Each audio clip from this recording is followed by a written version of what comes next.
Good afternoon.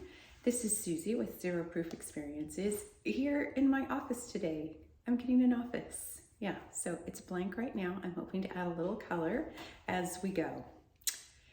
My experience with finding the best lighting is simply to film the camera from this side and then look at it from the other side. And I think this side looks better. So here's what I want to share. Who is getting married?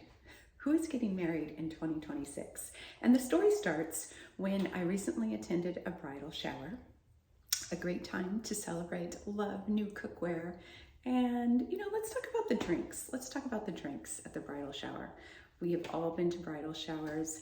When I arrived, there was a beautiful crystal bowl on the patio, and the host, who knows that I don't drink, said, "Susie, you're gonna love the punch." So anyway, it was nice. There was plentiful water. There was even like a specialty sparkling water, a brand I'm familiar with and I liked. But since it was recommended, I thought, okay, I should try the punch. Let's see. It was beautiful. It was pink. Took a sip and ugh, kind of yuck. In fact, I said, "Oh, is this cherry flavored?" politely.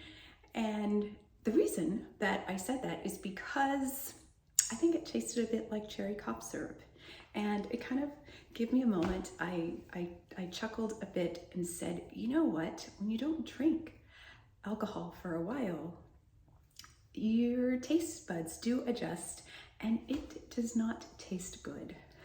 It does not taste good. I also had to reflect that awkward moment, the ugh taste. It is a reminder that the alcohol-free life doesn't always come with a welcome mat. Sometimes it's awkward. Sometimes it's a little bit isolating. And sometimes you're standing there with cherry syrup in a fancy glass and wondering, where do I fit in? And here's what I've been learning. That awkward moment, it's not the end, it's the beginning.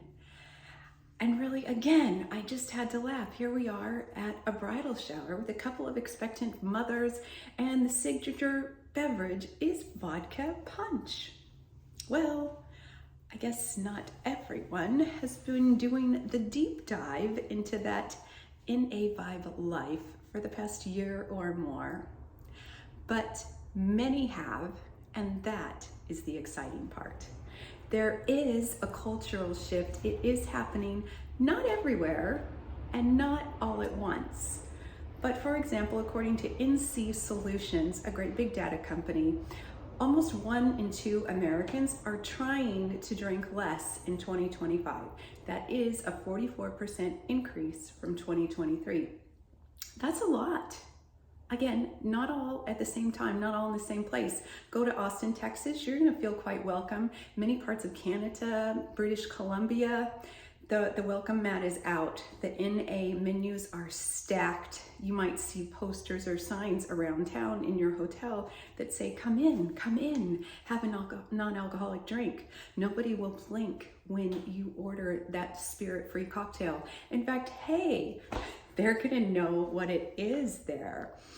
But in other places, like many people tell me in the Midwest, in friends in Idaho, in Oklahoma, Kentucky, not a lot there. And somebody might come up and whisper when you order that NA drink, what happened? Did you get a DUI? Are you just out of the slammer? What's going on? Yeah, it's an interesting world. Even here in Southern California, I feel like we're just starting to catch up. So last weekend, for example, I'm gonna get to who's getting married. Last weekend, our yoga studio hosted a yoga and beer, like they've done many times over the years, at a beautiful brewery here in town. It has water views, it's nice. This is the first time, it always comes with a beer after. This is the first time that they have mentioned in their copy, non-alcoholic drinks available as well. So do you see what I'm talking about? No, you don't. But I want to mention that the wellness people and the alcohol-free people, we've been dating for a little bit. we've been dating, we've been getting more comfortable with each other. Some of my favorite wellness podcasters and influencers are sharing that they used to be a bit the odd man out, even when attending wellness conventions. But now there's a multitude of non-alcoholic options, and they're not hiding behind that water in a wine glass. So the alcohol-free community and the wellness world, we've been dating for a little while, bonding over some kombucha, retreats, morning coffees, morning routines, maybe a sound bath here or there. Last year, I attended a conference for businesswomen, definitely a wellness focus. Off to the side, in the back, was the usual bar, wine, cocktails, typical setup, whatever you wanted. Honestly, it looked kind of old school, like somebody brought their ex to a new relationship. Yeah. And then when you walked, a little closer to the middle, guess what was there? Mocktails, front and center, beautiful colors, bright colors. This is where everybody wanted to be in almost 2025. Yes, we're here. So it's kind of no secret anymore. Non-alc is dating wellness. And honestly, I think they look pretty happy together. What do you think? What do I think? I think in 2026, we're getting married. Let's see.